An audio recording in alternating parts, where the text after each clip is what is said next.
Hi guys, Valerie Priester here. Thank you for joining me again for another video. Remember I said that I was going to be in front of the camera more this year, so I am just holding myself accountable to what I said.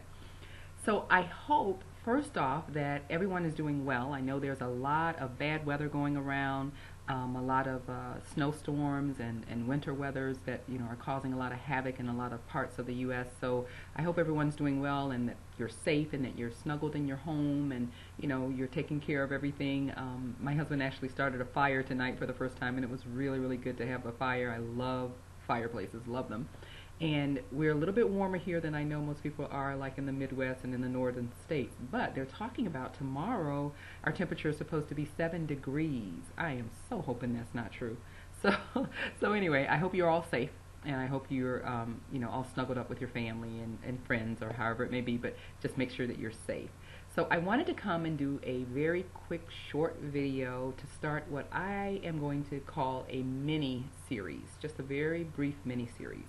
I want to come to you and talk about 5 great steps or secrets, if you will, to a greater fulfillment in your life. 5 steps to greater fulfillment in your life.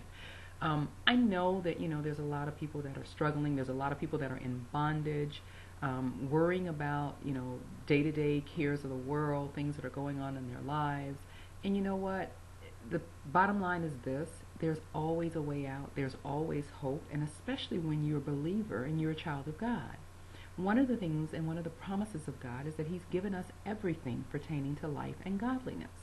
So with that, there's no need for anyone to actually suffer and go through all the things that they're going through. Now, I know that's easier said than done when you're faced with situations, but the key is, how are you responding to those situations? If you're struggling through something and you're trying to figure out, how do I come out of it, you may be missing the key point, is that coming out of it is keeping your focus off of it. Just like Peter when he, was walking on water. As long as he was focused on Jesus, he was able to do that. But the moment he took his focus off of Jesus and put it on the circumstances that was going on around him, he began to sink. The same thing happens in our lives.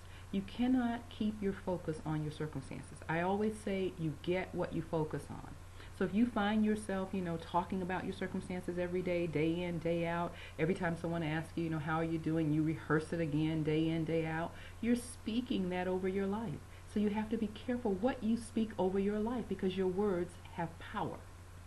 So what I want to do is I want to share the 5 secrets to greater fulfillment in your life.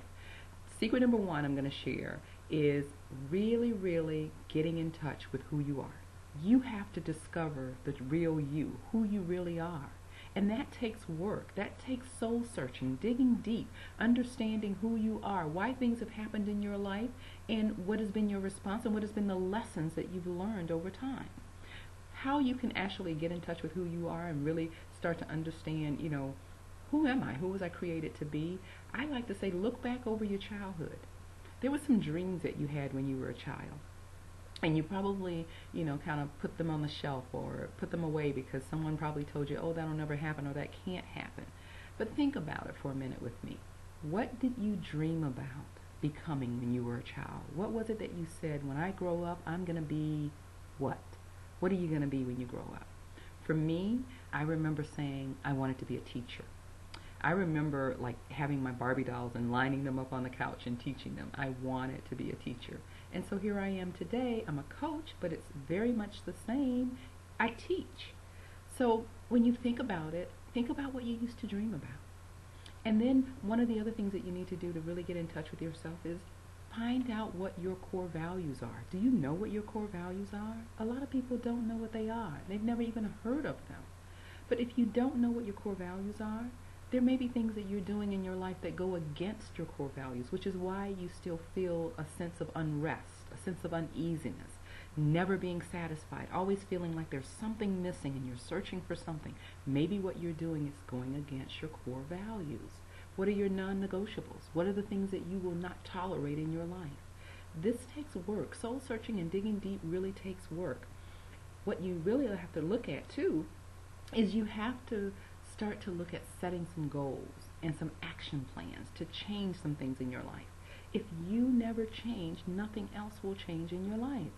Remember, no matter what situation you're in, no matter where you go, how you get there, when you get there, you're still with you.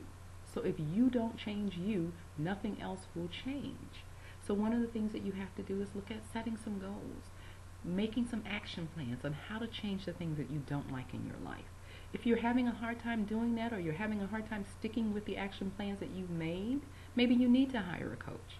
Coaches are there to help you to do the things that you will not do on your own, to step out further than you would if you were just trying to do it on your own, to go out in the deep, if you will, to get out of your comfort zone, to hold you accountable for the things that you say you want to do.